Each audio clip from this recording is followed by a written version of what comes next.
ఎవరి హృదయము దయతో నిండి ఉండునో, ఎవరి వాక్కు సత్యముతో అలంకరింపబడి ఉండునో, ఎవరి శరీరము పరోపకారమైన కార్యములో పాల్గొనును, అట్టి వారిని ఎట్టి దుష్ట శక్తులు కూడాను ఏమీయూ చేయలేవు. కలి కూడాను వారిని ఎట్టి కష్టములకును గురి చేయదు. One whose heart is filled with compassion, whose word is adored by truth, whose body is used in welfare of others, no wicked power on earth can harm him. Even Kali cannot do anything to him. ఇట్టి దుష్ట శక్తుల నుండి మానవుడు దూరముగా ఉండవలనన్నా ఈ త్రికరణ శుద్ధి కూడాను అత్యవసరము.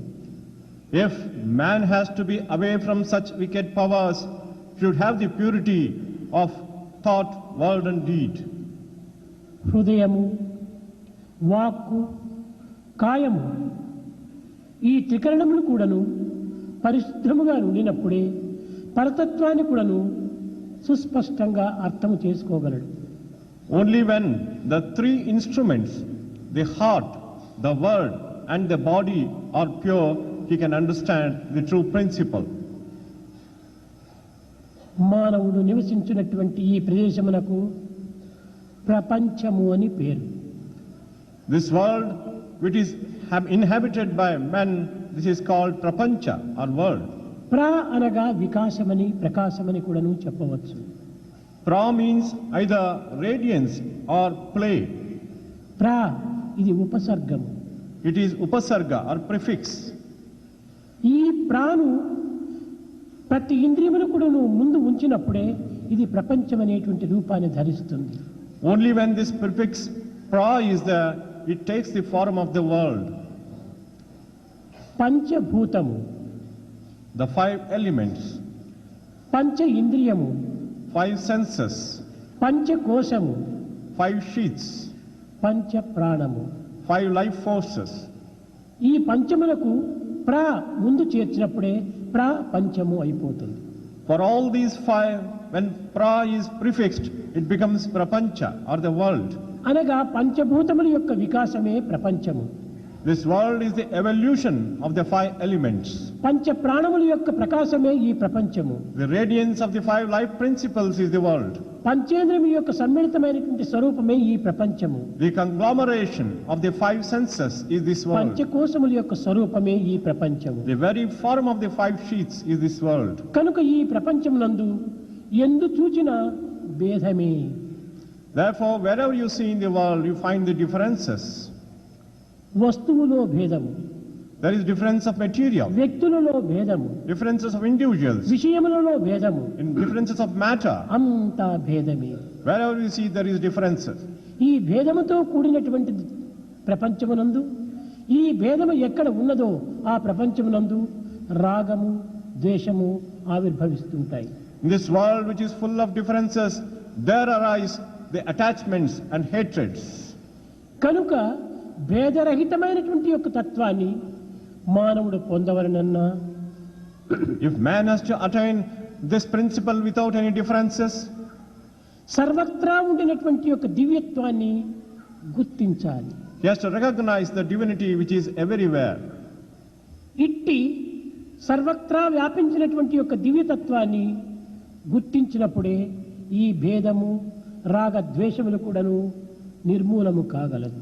Only when man recognizes this omnipresent divine principle, the likes and dislikes and all differences will పంచభూతములే disappear. పరమాత్మ స్వరూపము, The five elements are the very embodiment of God. పంచకోశములే పరమాత్మ స్వరూపము, Five sheaths are the very form of God. పంచ ప్రాణములే పరమాత్మ స్వరూపము. Five life principles are the very form of కనుక God. వీటిని దూరముగా ఉంచుకొని మానవుడు జీవించడానికి సాధ్యము కాదు.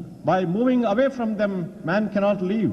కనుకని సర్వత పాడిపాదం తత్సర్వతోచి శిరోముఖం, ఎందు చూచినా పాదములు, హస్తములు, ముఖము, శిరస్సుతో ఉండినటువంటి యొక్క దివ్యత్వము సాక్షాత్కరిస్తుంది. That is how the divine principle will manifest itself with all its hands and legs and feet and heads and faces everywhere. మానవుడు ఎవరూ చూడలేదని ఎట్టి కార్యములో ప్రారంభిస్తూ ఉంటాడు. Sometimes man enters into actions thinking nobody is seeing him. కానీ దైవమును తప్పించి దైవ దృష్టికి దూరంగా మానవుడు ఎట్టి కార్యములు చేయుటకు వీలు కాదు. But man cannot do anything away from divine vision. తత్సర్వతోచ్చి శిరోముఖం, ఎక్కడ చూచినా శిరస్సుతో ముఖంతో ఉండినటువంటి యొక్క భగవంతుని వంచడానికి వీలవుతుందా? Is it possible to deceive God whose head and face and eyes are everywhere? సర్వమా వృత్తిష్టతి, సర్వ పదార్థ స్వరూపములు ఎందుకుడను భగవంతుడు ప్రకాశిస్తూనే ఉంటున్నాడు. God shines in all the materials. కనుక భగవంతునికి మరుగుగా ఉన్నామని భావించటము ఇది పెద్ద అజ్ఞానం. To think that we are away from the vision of God is great ignorance. ఇంతే కాదు, Not only that, అచరం చరమేవచ అని కూడాను భగవంతుడికి మరొక పేరు. another name for God is Achalam Charamevacha. చరిస్తూ ఉండినప్పటికీ చరించని వాడిగా ఉంటాడు. He is immovable though moving. కదలకుండా ఉండినటువంటి వాడైనప్పటికీ కదులునట్టుగా కనిపిస్తాడు. Though he is not moving, he appears to be moving. భగవంతునికి చేతులు లేవు, కానీ అన్నింటినీ పట్టగలడు. God has no hands, but he can catch hold of everything. భగవంతునికి కాళ్ళు లేవు, God has no feet, సర్వత్రా సంచరించగలడు. but he can pervade and move about everywhere. భగవంతునికి కన్నులు లేవు, God has no eyes, సర్వమును చూడగలడు. but he can see everything. ఇది అచరం చరమేవచ. This is Acharam Charamevacha. ఒక చిన్న ఉదాహరణము. There is a small example. మానవుడు స్వప్న పరిస్థితి యందు చరించినట్టుగా గుర్తిస్తాడు. Man స్వప్న ప్రపంచం, Man in the dream world, he thinks that he is moving about. స్వప్నములో సర్వత్రా సంచరిస్తుంటాడు. In the dream, he will be moving everywhere. శరీరంతో సర్వకార్యములు అనుభవిస్తుంటాడు. And he will be experiencing all actions through the body. కానీ స్వప్నంలో చరించినట్టుగా కనిపించినప్పటికీ తన Though he- పడక పైన చరించని దేహంగా జీవిస్తూ ఉన్నాడు. Though he is moving about in the dreams, but he is just sleeping on a cot. తన దేహము పడకపై అచరంగా ఉంటుండాలి. But his body is not moving, it is still on the అదే cot. శరీరము స్వప్నములో సర్వత్రా సంచరిస్తూ ఉంటుండాలి. The same body is moving everywhere in the dream. ఆ సంచరించే దేహమునందు కూడాను పరమాత్ముడే. Even in the body that is moving, God ఈ is there. చరించని దేహమునందు కూడాను పరమాత్ముడే. Even in this immovable, not moving, unmoving body, there is కనుకనే God. అచరం చరమేవచ, నీవు చరించువాడు, చలించదగినవాడు, చరించనివాడు. Therefore, you are the moving, you are the immovable, and you don't move. ఇట్టి జ్ఞానతత్వాన్ని గుర్తించటం చాలా అసాధ్యము. To understand this divine wisdom is very అసలు difficult. జ్ఞానము అనేటువంటి పదములకు అర్థాన్ని మనం గుర్తించాలి. First, we should understand what is the meaning of the word wisdom or jnana. జ్ఞాన, Jnana. నా అనగా తెలుసుకొనుట, Jna means to know. నా తెలియనటువంటి తత్వం, Na means which cannot be known. తెలుసుకొనుటకు వీలుగానటువంటిదే జ్ఞానము అని అర్థం. Wisdom is that which cannot be known. ఈ జ్ఞానాన్ని ఎవ్వరు కూడా నువ్వు గుర్తించలేరు. Nobody can recognize this jnana or ఏమిటి wisdom. ఈ జ్ఞానం? What is this jnana? అద్వైత దర్శనం జ్ఞానం. Seeing unity everywhere is wisdom. ఒక్కటే ఒక్కటి, There is only one. రెండవది లేదు. There is no second.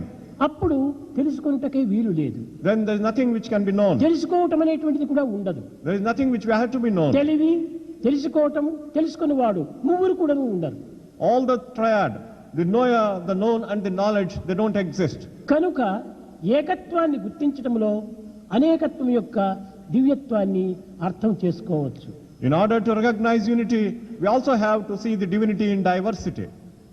కనుక మానవత్వంలో ఉండినటువంటి యొక్క ఈ దివ్యత్వాన్ని ప్రతి వ్యక్తి కూడాను విచారణ చేసి గుర్తించడానికి ప్రయత్నించాలి. Therefore, every man should try to understand the divine principle in man.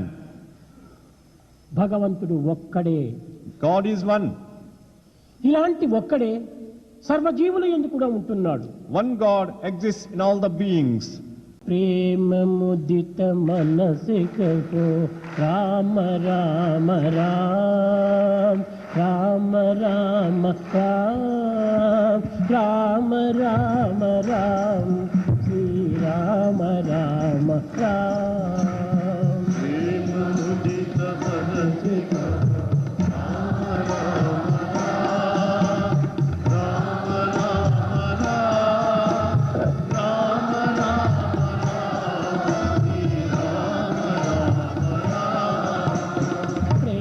ముదిత మనసికో Rama Rama Rama Rama Rama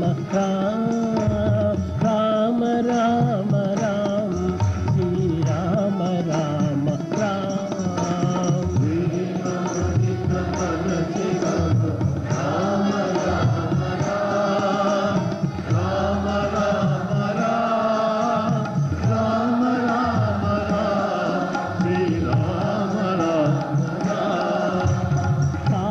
कटे दुख मिटे देत राम नाम पाप कटे दुख मिटे देत राम नाम भव समुद्र सुखद नाव एक राम नाम भव समुद्र सुखद नाव एक राम नाम परम शांति सुख निदान दिव्य राम नाम परम शांति सुख निदान दिव्य राम नाम निराधार को आधार एक राम नाम निराधार को आधार एक राम नाम माता पिता बंधु सखा सब ही राम